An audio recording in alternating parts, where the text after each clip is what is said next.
How to fix this copy of Microsoft Office is not activated.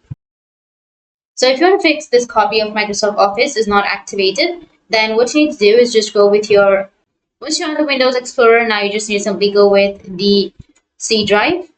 And under your C drive, you just need to simply open up your program files. Once you open up your program files, you need to go with the Microsoft Office option. Under Microsoft Office, you will have the updates, right? So you just need to simply open the updates, or you can go with the Office 16 option. Open up your Office 16, and here you will have the location. So you just need to simply copy the location. Go with copy, and once you've copied the location, now you need to go back, search for CMD, and open up Run as Administrator. Click on Yes, and here you need to type in the command, which is cd / and hit the enter.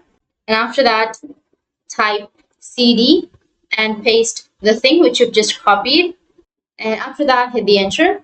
And you need to just copy the command which is in the description and just paste the command right here.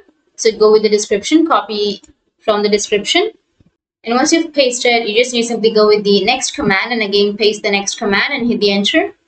But if you're getting a problem like this, which is file name, directory name is incorrect, then make sure to have a space after this cd. Once you enter cd, you need to simply give a space and then paste the thing which you've just copied from here.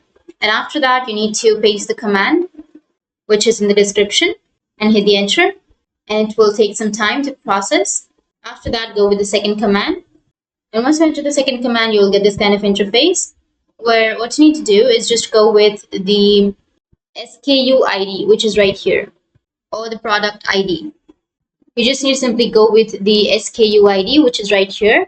Select the SKU ID, right click on it, and then go with the edit and go with copy. And after that, you need to again right click on the upper space and then go with edit and paste and hit the enter, and it will successfully fix your problem. So that's how you can fix this copy of Microsoft Office is not activated. And if you have any questions, feel free to comment below. Thanks for watching.